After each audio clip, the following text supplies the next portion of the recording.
Welcome, everyone. Thank you guys for coming. We have a special edition of our classic CPC today.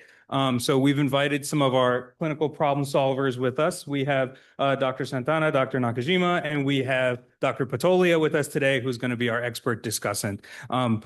And also thank you to our applicants who are watching via Zoom. Our CPC conference is basically where we bring one of our expert clinicians in, and one of our residents, or usually the chief resident, will go through a case with them, and we try to explore the ways in which an expert dissects a clinical problem as they work their way to the diagnosis. So without further ado, I'm going to turn it over to these two. Thank you. Give them a big hand. Hi, everyone. So I'm going to start presenting the case. So today we have a case of a 56-year-old female presenting with falls, fatigue, and generalized weakness.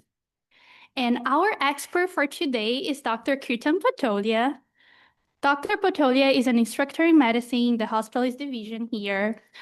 He's also a proud Clinical Problem Solver Academy member and has been a member in the Clinical Problem Solver since 2021. He completed his medical school in the BJ Medical College in India in 2021, followed by residency in the John Stronger Hospital of Cook County in Chicago. So for those who don't know, the Clinical Problem Solvers, we are a free online medical education organization with the goal of democratize clinical reasoning education. We have basically three branches. We have a podcast on Spotify and Apple Podcasts and all that. We have a daily virtual Zoom-based morning report, which is like intern report, resident report. We present clinical unknowns to a team member, and then they'll go through the case. And then we have a website with schemas and frameworks for, going through altered mental status, for example. And you can check us out in this QR code right here. Kirtan will tell us a little bit about himself and his favorite tradition. Perfect. So, friend, as you know that as part of CP Solvers, what we like most is solving the cases, right? And where do you solve the cases? You solve the cases from journals. And the biggest journal, which we know, is like the NEJM. So on Wednesdays, they have the weekly edition, which comes out. And with every edition, there is something known as CPC, which actually is just what we do here. It's known as like case records of MGH, because NEJM is from Harvard, which is where all the cases are published. So every Wednesday, the morning report comes in their journal. And it has been our tradition that we don't miss a single Wednesday case since we started this. So like I joined med school in 2015, and I started doing this in first year of med school. So that would be since 2016, all the way till today, we don't miss a single case. And it's like just so fun that on Wednesday, our whole activity for all of us revolves around the NEJM, that we will start planning from Tuesday, that where are we meeting, where will we solve the case. So it comes at like 4 p.m. So we have to decide that will Noah be out of the ICU by 4, will Marcella be out of the clinic by 4, and then we start deciding that should we do it at the Barnes or should we do it at our apartment, and whose apartment? Is it Noah's apartment? Is it mine apartment? So you could imagine that there is so much excitement for the cases which we do, and we try to invite anyone who wants to join us. So like you can see in the image that we once invited Sarah, who is our chief resident. Then we invited Randy, who is one of my fellow hospitalists as well. And it's just so much joy in solving it together, because more cases you solve, more you realize that what are your limitations. And the more cases you get wrong, it gives you impetus and motivation to study more. And so many times it has happened that we solve the case, which we get it wrong, and then it comes in real life like 2 months later. And then that joy is just too much that you made a mistake in the like virtual world while solving the cases, but in the real life, you are making the impact. So we hope that we keep on doing this tradition forever, and feel free to join us, guys, for solving the cases. We have a 56-year-old female presenting with falls, fatigue, and generalized weakness. So Kirtan, what are your first thoughts about this one-liner? Perfect. So friends, first I wanted to emphasize that the goal of this exercise is to not to come with a final diagnosis and say that, yes, we got it. It's more about that how you frame the problem, how you approach this in real life, because you might get diagnosis today, but this problem can have like 10 differentials, and maybe you missed 5 of them. And next time, maybe one of those differentials would be correct and you would be wrong, right? So it's more about having a streamlined approach to how we do the case. So I would emphasize that let's focus on the journey more rather than the destination, and make sure that we don't miss any important things. So looks like we have a middle-aged lady who is presenting with falls, fatigue, and weakness. We still don't know the time course. We will get to that. But of these three symptoms, you could imagine that which one you will employ your cognitive energy the most on. Like fatigue, very non-specific, right? Like anything in the body can do fatigue. Viral infection can do fatigue. If you had a fall yesterday, you can get fatigue. If you missed your coffee, you can get fatigue, right? So fatigue doesn't really help you much. Same is true for generalized weakness. Like if you have any kind of, let's say, systemic autoimmune disease, you will get fatigue. If you have malignancy going on, you will be fatigued as well. So falls is the only part of this equation which might clue us towards something, and maybe we should employ our cognitive energy on the falls. So when I think about falls, like just think about anatomy and the physiology, that how can someone fall? So imagine you standing up from a seated position. What are the things which you need when you stand up, right? So first and foremost is that when you stand up, your blood vessels have to constrict and your catecholamines have to come and start making sure that your blood pressure doesn't fall, right? So cardiovascular system is very important when you think about falls, that are you just orthostatic hypotension and that is why you are falling, or is it something else? So that's the first equation. Then you start thinking that, okay, what happens if I start walking?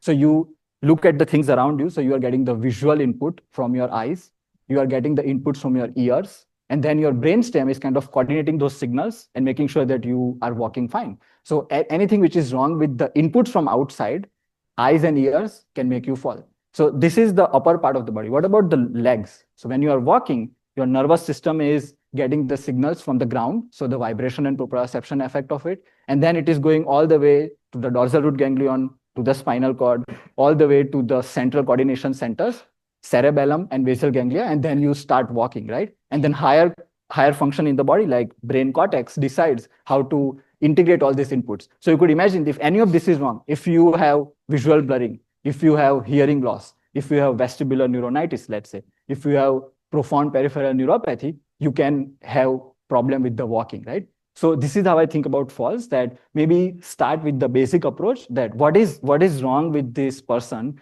and which part of the neurological axis can be involved. And regarding the fatigue and weakness, once we characterize the falls a little bit better, we can figure out how fatigue and generalized weakness integrates along with it. So that would be my approach. Perfect. So let's get some more information. So this patient presented to a NOSH due to falls one day prior to admission. She thinks that this is related to her generalized weakness, and over the last month, she has had multiple falls. The onset of weakness is a little unclear, but it has at least a month. She also complains of decreased strength in her right lower extremity, which has led her to start using a cane to ambulate. And this happened also over the last month. She doesn't have any loss of consciousness, no fevers, no weight loss, no pain. She used to be independent with her ADLs, and she lives with her daughter. And a little more about her past medical history. She has hypertension, diabetes, depression, COPD, HFrEF, coronary artery disease, CKD, and hypothyroidism. And she's on the classic combo of medications for those.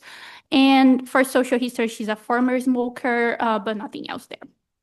So any thoughts here, and how does it change your approach to the one-liner? Sure, thank you. So it looks like from the HPI, the only thing which jumps out is that this patient has right-sided leg weakness. Now, whenever we see the weakness, first, again, back to the basics, right? That if you are solving the wrong problem, you will get the wrong answer. So if you are saying that patient has right leg weakness, you need to demonstrate that on examination and characterize that. Is it the motor weakness, or is it maybe, let's say, patient has severe pain and maybe that's why there is weakness, right? So you want to demonstrate that there is motor deficits or not.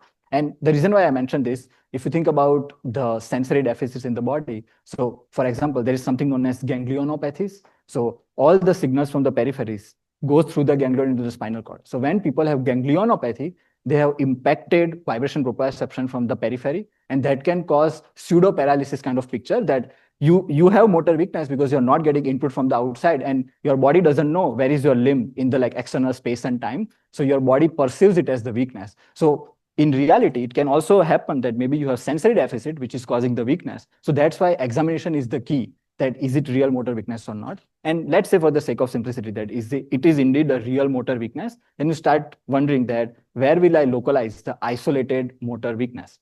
And that's why I would use isolated, because that is what we think is happening now. That is what patient thinks. What if you go to examine and you find that maybe patient has bilateral weakness and maybe the arms are also involved, but maybe it is subclinical, right? So again, the emphasis on examination before framing it as unilateral weakness. But if you say it is unilateral, then you start wondering that where does the motor cortex of the right leg maps to the brain? So we have the homunculus, right? So right side will be replicated on the left side. And if you remember from like our anatomy days, the leg part is reflected in the parasagittal area. And in the lateral aspect of cortex, you have the hand and the face aspect, right? So if there is a lesion in the parasagittal area of the motor cortex, so that would be in the frontal lobe, if there is, let's say, any kind of lesion there, there could be a mass there, there could be a vascular injury which is going on there, or in the anterior aspect of our brain, we have like corpus callosum as well, right? So if the anterior aspect of corpus callosum is, let's say, involved, then that could impact that particular region of the homunculus, which controls the right side of the leg. So I would be wondering if this person has any other associated deficit. So motor cortex is frontal lobe. So if you have frontal lobe dysfunction, you often tend to have, let's say, urinary dysfunction, executive dysfunction, some memory issues, because frontal lobe plays a crucial role in urinary retention as well. That's why we know people with NPH, how do they get memory loss and they fall, and they also have urinary incontinence, because in NPH, it's the frontal lobe which is compressed. So I would be wondering if this patient can have any other examination findings which localizes to the left frontal lobe dysfunction, and maybe that can clue us further. And I think in the medications, I will just comment that this patient is on so many cardiovascular medications, and we know that that can end up causing like orthostatic hypotension, right? So you don't want to miss that, and patient can have as many things as they want, right? Maybe the patient has falls from neurological deficits, but maybe their orthostasis is not helping them, right? So I think getting a good orthostatic vitals and checking the heart rate along with it would be important to characterize if they really have orthostatic hypotension or not. Perfect. So for a physical exam, her vitals were stable. And the most relevant things were that she had a sacral pressure ulcer. She had some 1+ pitting edema. And then for her neuro exam, she had a flat affect and minimal speech. And we actually saw that she had left lower and upper reduced strength. And I do apologize for the physical exam here. She was in an outside hospital and we only had the intake notes. So we don't have a lot of information from that time. And for the initial labs, she had a creatinine of 1.9, which was similar to her baseline, a lower albumin, and then her hemoglobin was 9.8, which was her baseline. Any thoughts on the physical exam, friend? Right. So just to clarify that the HPI suggested there is right leg weakness, but on examination, we found the left upper and left lower extremity weakness. Okay. All right. So friends, again, as we said initially, right, that you see what the patient is telling you, but you need to examine them as well. So this is what happened, right? That as we predicted, that what if patient has weakness in other aspects of the body, and looks like patient has weakness in the arms as well, and not in the right leg. So I think my differential won't change much. It's just that left upper and left lower. So now I'm thinking of right-sided lesions other than the left-sided lesions. And now that since the arm is also involved, you think about the homunculus, and the lateral aspect is also involved. So now I'm even more worried that whatever lesion is there at the level of motor cortex, it is big enough that it is not only impacting your like legs, it is also impacting your arms. So I would be again thinking of other associated symptoms which could happen when you have frontal lobe lesion. So let's make sure that they don't have any, how to say, this vision changes or any proprioception changes, and any kind of speech deficits as well, because we will have the Broca's areas there as well. So let's see if any of that is replicated in the deeper examination. Okay. So since she was focal, they also did a code stroke protocol, and she had a CT head showing a new geographic area of hypoattenuation, and was concerning for acute or subacute infraction. Her CT abdomen and pelvis showed the bladder was thick and she had the ulcer, but otherwise no acute changes. So what is your problem representation at this point, and does that change anything? Right. And sorry if I missed it, that how long this has been progressing? So it's a month. A month? Okay. So we would like kind of label this as a middle-aged lady with significant cardiovascular risk factors who is presenting with 1 month, so kind of like subacute to chronic symptoms characterized by unilateral weakness affecting the left upper and left lower legs, and no other examination findings yet. So that is how I would frame it. And now with the CT head findings, so it's very important, right, that what does the CT actually capture? that all it is telling you is that there is some kind of hypoattenuation there. We know that this is not hemorrhagic, in fact, because otherwise it would be hyperattenuating, right? So whatever looks black on the CT might be interpreted as hypoattenuation, but unless you do the MRI, you don't have enough tissue characterization that what is that attenuation actually, right? Is it a fluid? Is it like pus? Or is it like tumor mass? Or is it really the infarct or not? But the fact that it is in the frontal region does kind of localizes well to what we are discussing, that this patient has like motor weakness. So maybe the lesion is in the motor cortex as well. And CT had also, at least here it didn't say whether it is unilateral or bilateral. So it would be interesting to know whether it is like a midline lesion in the frontal parasagittal region, which is affecting both the cortexes, or is it only on the right side? So I think MRI will be the next step, which can tell us. And although CT had said it could be acute to subacute infarct, you could imagine that it's really, tricky to interpret it, because how do you get infarct? You get infarct by affecting your blood vessels, right? Now, often what happens is that whenever there is some kind of mass, let's say, growing on in the brain, you could compress the blood vessel and you can cause secondary infarction as well, right? So just because the CT scan said there is infarction, it doesn't prove that it is actually coming from internal vessel issue. It can be coming from external vessel issue as well. So we need MRI to characterize completely that what is that hypoattenuation which we are seeing, and based on that, we can frame our differentials. So I'm taking that you're not very convinced that this is just a normal stroke, especially with the time course and Yes. kind of like non-specific imaging findings. Correct. 1 month is too long. Yeah. So this patient was admitted for further workup and management, and she was doing well on the floors, but as it happens, an ACT team was called 5 days after her admission, right? Very common. You get the page, you get there and you establish yourself and you say, why was the ACT called? And they tell you that she had an acute change in her mental status. So previously she was awake and alert, and now it seems like she's obtunded. You take a look at the monitor, providers are stable. You auscultate her cardiovascular system and her lungs, and no changes there. And then for neuro exam, she was nonverbal. She had roving eye movement with rare tracking. She wasn't blinking to threat, no spontaneous movement or withdrawal to pain. And then she had a positive Hoffman's on the right side. So, friend, I think this is a very common scenario in the hospital where we get, page for acute changes in mental status.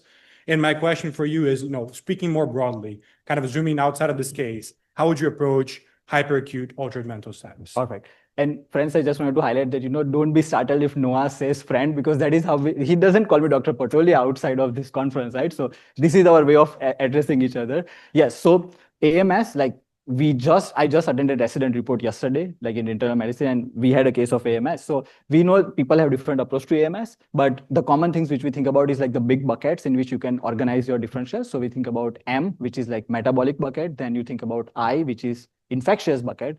Then S, which stands for structural, and T, which stands for toxins. So M, metabolic, you always think about that. What can you immediately get from the basic labs and how that can cause AMS? So think about all the electrolytes which could be altered, including calcium. Think about the vitals which you get for the patient. Maybe they are profoundly hypoxic, maybe they are profoundly hypercarbic. You get the ABG, maybe you find carbon monoxide poisoning, maybe you find cyanide poisoning, right? So these are the basic things which you get. Then you think about glucose point of care, right? So all of this will fall under metabolic. And then you do a little bit more advanced, that you think about organ failures. So you can have ammonemia from liver failure, you can have uremia from kidney failure, you can have, let's say, maybe you have rhabdomyolysis and you have too much acidosis going on because of AKI, which can also cause AMS, right? So that would be the metabolic bucket. Then you go to the I, which is infection. So any kind of infections ranging from localized CNS infections like meningoencephalitis, brain abscess, all the way to even, let's say, endocarditis or cellulitis, any kind of infections in the right setting. If you have, let's say, in older people, we always say that UTI shouldn't cause AMS. But what if the UTI is caused by organism, which is urea splitting? So we often think about Klebsiella UTI or Proteus UTI. Often the Proteus will split the ammonia, and that the ammonia is causing actually the AMS, right? So even as simple as UTI can cause AMS, but in the right setting, right? So anything is possible. Then you think about S, that where can be the structural injury located in the brain? So you think about all the hemorrhages, right? Like subdural hemorrhage, subarachnoid hemorrhage, intracranial hemorrhage, any mass lesions. And we will get to that what can be the strategic location in the brain, which can give you AMS, right? So that would be the S. And then finally, T is the toxin. So any exogenous or endogenous product you could imagine. So any drugs which patient is taking, any prescribed or over the counter, any of them can cause altered mental status. And in my mind, to simplify this schema, I always think that in real life, you may not be able to hold all these differentials, right? You might forget one of the aspects, but just think about what will you get to prove what is going on. So as I said, you will get BMP, you will get the point of care, you will get the ABG, VBG, co-oximetry for all the gases. Then you get the PAN scan, let's say. You do UA, you do the chest X-ray, you do the chest CT, you still don't find anything. Then you get the MRI brain. Let's say MRI brain is negative.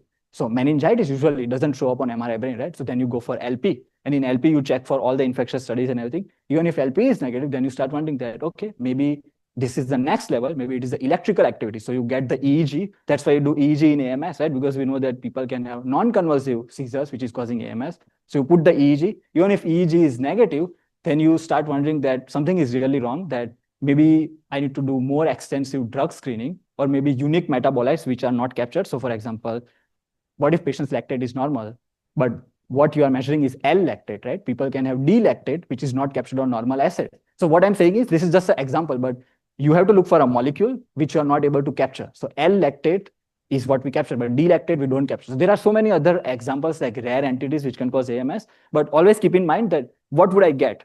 Going all the way from blood, all the way to EEG, and then think about where you are missing it. So that's what I would think about in this patient as well. I think that thinking about the diagnostics that you can get during an act is a very useful way to remain, centered and organized. So that's what they did. They got a point of care glucose in a VBG. Both of them were normal. They looked at the MR and there was no sedating medications.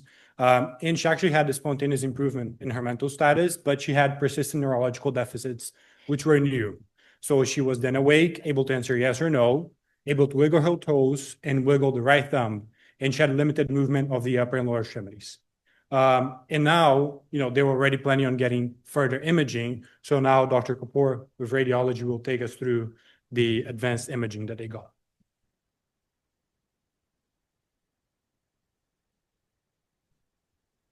The pointer.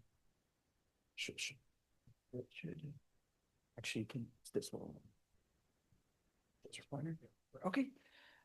So just presenting a review of the imaging. So this patient had multiple examinations. So starting at the outside hospital. So brain MRI images here. And what we're showing this. So this patient has multiple lesions demonstrating diffusion restriction, T2 flare hyperintensity, and enhancement.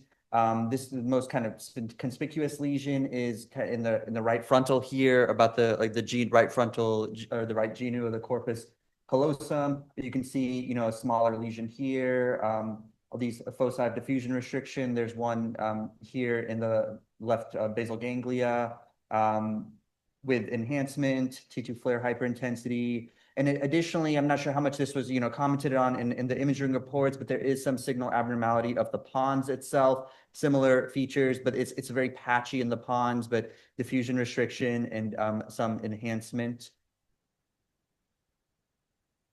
The patient had other imaging studies at this outside hospital. She had an MRI cervical spine, which did show degenerative disease with disc pathology with some cord signal change here, kind of like, I think, C6, C7. So some, evidence of compressive myelopathy. She had a CTA head and neck, which, there were some moderate stenoses seen at the left P2, P3 segment, but the remainder of the vessels were overall unremarkable in appearance with no significant abnormality. Interestingly, so the patient just a couple of days after the first brain MRI had a subsequent brain MRI, and we can see one of these lesions developing in real time. So this new diffusion restricting lesion at the right centrum semioval, corona radiata here is a quite bright signal on the DWI, and it's developing some early flare hyperintensity. So this is a pretty acute. It looks like an acute infarct that is developing here. So the patient was then transferred to our facility and had more MRI examinations. And so similar findings are redemonstrated. So this enhancing lesion, right, genu corpus callosum, this new lesion, right, centrum semioval that we saw in the outside facility does not demonstrate enhancement, but the other lesions do. We can see this patchy diffusion restriction to better effect on our examination with the enhancement in the pons as well. Some specialized imaging was performed at our facility. So this was part of a vessel wall imaging, which looks for enhancement of the blood vessels by nulling the signal in the lumen itself, but no abnormal enhancement of the blood vessels is seen on this examination. Another MRI was examined. The patient had a lesion biopsied, so there are post-biopsy changes here, but similar findings. With this examination, a post-contrast 3D FLAIR image or sequence was performed. And so this is a specialized sequence, but it has increased sensitivity for leptomeningeal disease. This is part of our brain tumor protocol, or was recently, added to it this summer. But there was no abnormal leptomeningeal enhancement seen. So no, leptomeningeal disease. Then I think these are the last images. So this was the last examination the patient had. We can now see that kind of right, centrum subungual extending into the basal ganglia lesion is demonstrating some enhancement now evolving. And then this was done. This is a T2 star image. This is a T2 susceptibility weighted image, but we use it in our MS protocol to look for the central vein sign or finding suggestive of perivascular inflammation. Maybe this was requested to be, specifically done for this exam, but we can see, I know these images aren't the best, but some of the lesions do have this central like hypointensity in the center of them, suggestive of that this is like a perivascular inflammation. So overall, from an imaging standpoint, the MRI findings are most suggestive of a small vessel vasculitis, which we see the sequela of, which as in other parts of the body, we don't see the actual vasculitis, but we see the sequela of, and then, inflammation leading to multifocal infarcts, many of which are subacute, demonstrating the enhancement. There's also, pontine involvement. So I would bring up some other conditions like Clippers, which is chronic lymphocytic pontine perivascular inflammation that has a sister diagnosis called slippers, which is like supratentorial. I think the taxonomy of these lesions is still evolving, so it's not specific, but so those are the imaging. Thank you, Dr. Kapoor.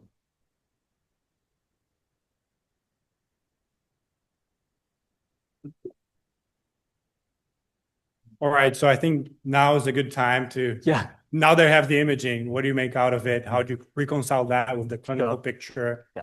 So one point I wanted to make was that whenever in our journey, we find a new lab or new imaging, you always take a pause and ask yourself that what I had initially, like the symptoms, are they corroborating or not? Because oftentimes what happens that we do so many imaging, so many tests, we find one tiny, imagine if you find tiny PNK positive, would you say this person has PNK vasculitis? Probably not, right? So that's what I'm saying, that whenever you find something, you attain the value of it and then decide whether it is relevant or not. So in this case, I think we are suspecting that maybe there is a frontal lobe lesion. We were thinking there could be interconnection problem like corpus callosum. And we found a lesion in the right frontal genu of corpus callosum. So that makes sense that it localizes to the symptoms which we had. And also in the examination, you guys mentioned that there was roving eye movements, right? So if you just think about it, that how do we coordinate the eye movements? So we have the pons, midbrain, and the medulla. All of them have the different cranial nerves, and there are different pathways which link them. So for example, the vertical eye gaze center is in the midbrain. That is why people who have let's say progressive supranuclear palsy have the vertical eye diplopia, because it's the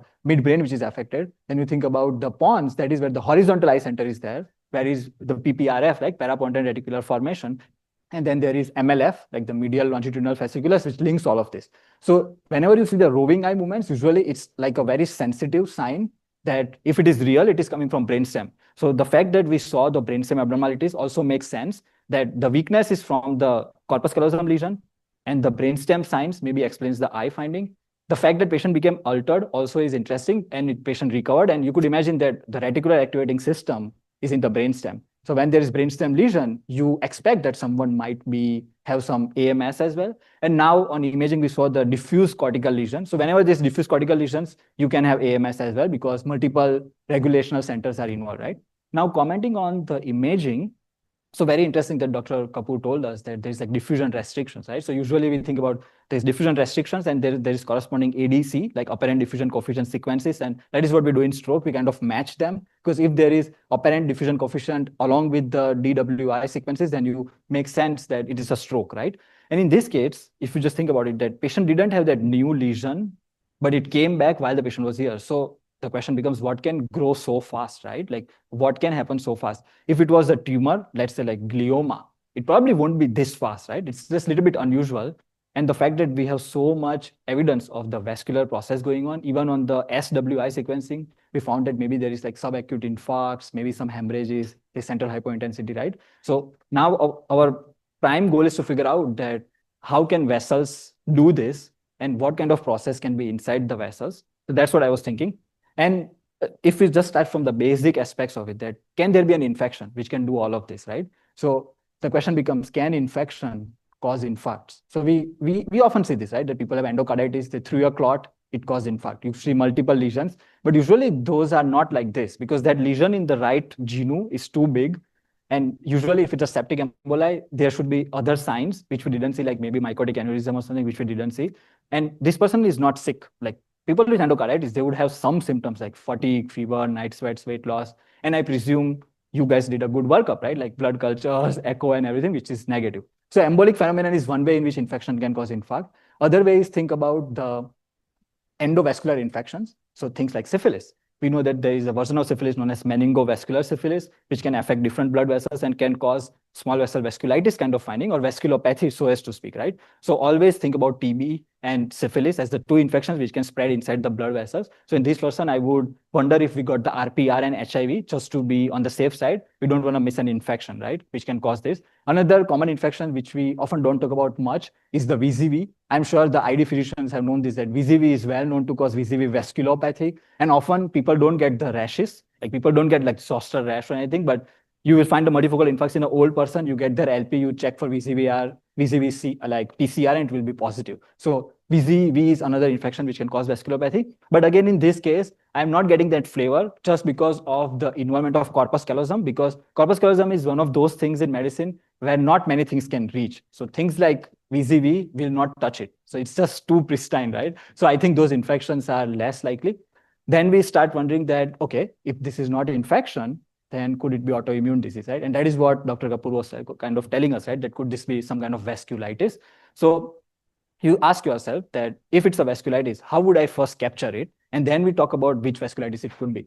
So you can do MRA, you can do CTA, and you can look for any vessel findings. In this case, they even did like the special MRI, so-called like vessel wall MRI, where you look at the vessel wall itself. Some people call it as like black blood MRI. Basically, you look very closely at the vessel wall. And let's say if there is a concentric enhancement of the vessel wall, you can say that it's a vasculitis. But very important to understand that the caliber of the vessels which we are looking at might be too small. So just for example, if you think about cardiologic system, we often talk about MINOCA, right? That you did the angiogram, there is no lesion, but we know that maybe there is a microvascular dysfunction which you're not capturing it. Same concept applies to brain as well, that you can do the best quality MRA, CTA, but if the vessels which are involved are too tiny, you won't capture it. And the only way to diagnose, for example, PSCNS, which is primary angiitis of CNS, is the brain biopsy, right? So what I'm saying is that you cannot rule out a vascular process by normal MRA or CTA because it depends on caliber of the blood vessels. So now I'm thinking that what can affect the small blood vessels all the way there. I didn't hear any systemic findings, and maybe I would make sure that we get the UA. We didn't see any like active urine sediment to suggest small vessel vasculitis. Do a good examination of their mouth and genitalia to see there are no ulcerations there. Things like Behçet's disease, which can cause small vessel vasculitis and affect the brain as well, right? And I would also look at the eyes and ears, because what happens is that there is a group of disorders in the neurology known as the B syndromes, brain, eye, ear syndromes. So there are a constellation of findings which can happen in a person, and they can have visual loss, they can have hearing loss, and they can have diffuse brain deficit. So we call it as B syndromes. So as a part of the neurological workup, whenever you see disseminated lesions, always check their ears, make sure they don't have a hearing loss, and check their eyes to make sure the retina is looking good, optic nerve is looking good. From the imaging, looks like we didn't hear anything about the cranial nerve enhancement in the optic nerve or in the like auditory canal, but things can be microvascular, right? So at least just ask if there is any visual deficit or not. And then you start wondering that what diseases they could be. So maybe, no, I would wait here till you give me more data and then we can see. All right, friend. So we'll go through a lot of data. In the end, you can pause me. A lot of it you already mentioned. So for the infectious evaluation, HIV, RPR, hepatitis were negative. Blood cultures were collected and negative on multiple occasions. Toxoplasma PCR was negative. Serum cryptoantigen negative. And then they did do LP studies, which are to come later in the presentation. For her urine studies, she had some degree of proteinuria. It wasn't, quite as nephrotic range proteinuria. So 2 grams, and she didn't have a really active segment in terms of glomerulonephritis, so not a lot of hematuria. For additional labs, her TSH was mildly elevated. She had, diabetes, A1C was 8.8. LDH was mildly elevated, and they did do an EEG to see if there's any other reason for her being so obtunded, which didn't show any seizure-like activity. For her room serologies and other workup, they did do a pretty comprehensive review of systems with the family members and with the chart, since the patient was really unable to contribute much to the interview. They looked at the mouth, looked at the skin, the mucosa, no rashes, no arthritis, and they sent off this pretty comprehensive serological panel, which is all unremarkable. Her light chains were slightly elevated with preserved ratio. ESR, CRP were negative, and C4, C3 were within normal limits. The cardiac evaluation, she had a normal sinus rhythm and TT with no valvular disease. So this is where the case progresses a little bit. I think we can move on in interest of time. So after all this workup was negative, she actually received a therapeutic trial of Plex and post-dose steroids in the outside hospital. She had no improvement, and she had slow decline in her cognition. So she was becoming more and more obtunded day by day. She was transferred to BJH for our consultation, and somewhere close to her transfer, a PET CT whole body was obtained, which didn't show any evidence of malignancy nor other hypermetabolic foci in her body. They did a thorough family history, didn't reveal any neurological problems. She had no toxin exposures, and she didn't really have any occupational exposure. She was an office worker. So next, I'll review the lumbar puncture and then kind of the final workup. Any thoughts before we move on? Right, perfect. So I know, friends, we are running out of time and the case is progressing so fast, but just wanted to take a moment to realize that what happened, that the patient had nephrotic syndrome, looks like 3 grams of protein or something. That's why you sent all the workup, plate 2I and everything is negative. So probably it was from diabetes. Looks like patient had uncontrolled diabetes as well. So it's important to make sure that we don't miss any pieces of the puzzle. And even if there was nephrotic syndrome, we know it can cause hypercoagulability, but it should not be in the form of corpus callosum lesions and not in the form of small vessel disease. So probably nephrotic syndrome is kind of red herring in this case. It doesn't add anything. We did the thorough workup for secondary vasculitis, which can affect the CNS. So small vessel, medium vessel, looks like everything is negative so far, and no evidence of systemic organ involvement. So probably we are looking at an entity which affects just the CNS and just the CNS vasculature. So there are so many ways to approach it, but the real key is to understand that is it a vasculitis or is it a vasculopathy? Because those are two different things, right? Vasculitis means there is active inflammation of the wall of the blood vessel, which is usually immune driven. So all the vasculitis which we talk about, and not all of them are seropositive. So you can still have a seronegative disease which can be hanging on in the CNS. And sometimes you will only capture it on biopsy. So PSCNS is the primary example, primary angiitis of CNS. So this person can have PSCNS. That is one of the things I'm considering, that what more I can do to figure out if this is PSCNS or not. This is in the vasculitis. Then you go to the second bucket, vasculopathy, that maybe there is non-inflammatory damage to the wall of blood vessel or something is in the lumen of the blood vessel. What can be in the lumen of blood vessel? You think about the hyperviscosity states, right? In this case, we don't have paraproteinemia. We don't have APLS. We don't have TTP. We are not seeing any kind of infarcts anywhere else in the body. Anything to suggest that there can be thrombotic microangiopathy kind of spectrum. So something in the blood becomes less likely, that maybe it's not at least the blood components which we commonly think about, right? Then you start thinking about vasculopathy, that if it's not vasculitis, can it be vasculopathy, right? So I talked about the B syndromes initially, right? So some unique B syndromes, which I just wanted to mention. So one of them is known as the Suzak syndrome. So Suzak syndrome stands for retinocochleocerebral vasculopathy. So as the name suggests, that you affect the tiny blood vessels of the eyes, ears, and the brains. And Suzak syndrome is known to affect the corpus callosum, although not in this way. It usually causes punched out lesion. But Suzak syndrome is one of the differences which I would have in my mind. Then you think about other rare diseases. So we talked about syphilis. So the autoimmune counterpart of syphilis is Cogan syndrome. So Cogan syndrome is known to affect the eyes, ears, and the brain again. In this case, less likely because we didn't hear anything in the eyes and ears. Then you think about the common autoimmune disease, that SLE ruled out by ANA. Sjogren's can affect the CNS and cause small vessel vasculopathy, but looks like the Sjogren A and Sjogren B antibodies were negative as well, and we don't have dry eyes, dry mouth, or anything else going on. Then what about neurosarcoid? That often we think about neurosarcoid as the leptomeningeal disease and causing cranial nerve pulses, but in rare cases, neurosarcoidosis can cause small vessel vasculitis as well. So neurosarcoid is still a possibility, right? So we talked about vasculitis, we talked about vasculopathy, and now the final rare effect, that why something happened in the hospital, right? Why something will happen so fast within matter of few days? So, and one lab abnormality which caught my mind was the LDH. That LDH was slightly elevated. Now, that much LDH can be non-specific. You have to serially repeat it. But one entity which I always think when I think about PSCNS is that if it's not the small blood vessels wall, what can be inside the small blood vessels, choking the blood supply to different parts of the brain, right? So one entity is known as intravascular lymphoma. So it is known as intravascular diffuse large B-cell lymphoma. So what happens is that we usually think about lymphoma as the entity which affects like your liver, your spleen, your bone marrow. But oftentimes the lymphoma cells can mutate and they don't go outside of the blood vessel.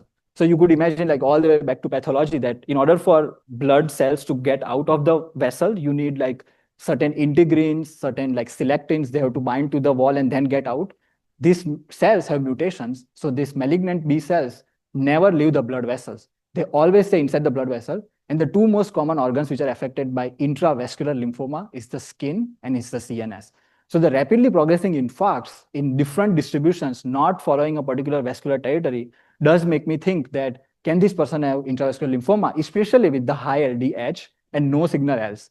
I would again go back to the bedside and make sure there are no skin findings anywhere, because as I said, the skin is the most common organ involved in IV DLBCL, and often way people figure out diffuse large B-cell lymphoma is by the skin biopsy. Like they find the B cells which are inside the blood vessels and they corroborate that maybe same is happening with the brain as well. So that is what I'm thinking as of now. PSCNS, vasculitis, vasculopathy, intravascular lymphoma. And I think LP, if we are sending it, we should make sure that we send the flow cytometry. Although flow cytometry is not sensitive, we might need like 3 or 4 samples of LP, but at least let's run our luck, right? Very good. So ophthalmology did see the patient while they were admitted. They didn't find any eye findings. There were no rash during the whole of the admission. For the lumbar puncture, this is kind of these simple CSF studies. So pretty unremarkable. Infectious workup, including extended PCR panel, was negative. They did send the very extended autoantibody workup, which was completely negative. And for the final workup, they did multiple rounds of imaging. They kind of redemonstrated the hyperintense, diffusion restricting, and enhancing lesions throughout. And they ultimately decided to pursue a brain biopsy. So the brain biopsy showed a scant brain parenchyma with admixed blood and sheets of foamy macrophages, which is kind of what you were mentioning, infarct-like changes, but the underlying etiology remains unclear just from the pathology. So a final diagnostic test was sent, and with that and the clinical picture and the pathology, they reached the final diagnosis. Any final thoughts? No, can you go back one side? I just want to see what they saw, like admixed blood and seeds. So okay, perfect. So friends, now it looks like that we didn't see any inflammation in the wall of blood vessels. So we are thinking something is inside the blood vessel. Now our job is to figure out that what else it could be. So we laid our first differential that it could be intravascular lymphoma, but since we are at the end point, I wanted to make sure that we don't miss any other diagnosis. So what else can be inside the blood vessels? So just like intravascular lymphoma, you can have intravascular histiocytosis. So for example, CNS HLH is the thing. We often think about HLH as the disease which causes like high ferritin, multi-organ dysfunction. But in adults, usually HLH doesn't affect the brain. But if you look at the pediatric HLH literature, you will find that almost all the pediatric HLH affects the CNS actually. And it's the histiocytes which are choking your blood vessels. So it is possible that this person can have intravascular CNS HLH. That is one differential also, which is analogous to intravascular lymphoma. And then similarly, if you think about other histiocytic disorders, which we have in our literature, so we think about Langerhans cell histiocytosis, we think about Erdheim-Chester disease, we think about Rosai-Dorfman disease. I know I'm just throwing out fancy names, but in a way, these are all histiocytic subtypes. Like, you know, lymphoma has like 10 subtypes. Same way, histiocytic disorders also have subtypes. It all depends on what staining it is. So I think in this case, what my mind is at is like, whatever we saw, we need to stain it properly. Like, let's say if we find CD19, CD20, then probably it is intravascular diffuse large B-cell lymphoma. If you find like CD68, CD163, S100, then it is like Langerhans cell histiocytosis and Erdheim-Chester disease, like those realm. So that is what I'm thinking. Anything else, Noah? Well, you're right on the money. So they actually did a immunoglobulin heavy chain B cell clonality test. So they test how, clonal your heavy chain is. Mm. And for this sample, there was a clonal gene rearrangement detected, which are consistent with a clonal proliferation of the B cells. Mhm. So with that in mind and what you were saying, what do you think the final diagnosis is? Yeah, and it's helpful to know that the PET CT was negative, which means it is not like DLBCL outside, which went inside. And also, if lymphoma goes inside the brain, usually you see some meningeal changes and CSF findings, which we didn't see. So the fact that it is very well localized, and we saw the classic infarcts along with the diffusion-weighted changes, etc. changes, I think this is very consistent with intravascular diffuse large B-cell lymphoma and CD20 positive, hopefully, because then we can treat with rituximab. That would be my thought. And that was the final diagnosis. Nice.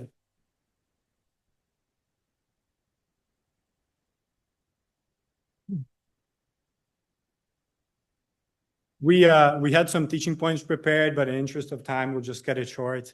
Thank you so much, Kirtan. Thank you, the chiefs, for giving us this opportunity to present. And thank you, Valeria and Robbie from CP Solvers for helping with the presentation. Thank you. It was so good. Yeah. It was so nice. Oh, so good.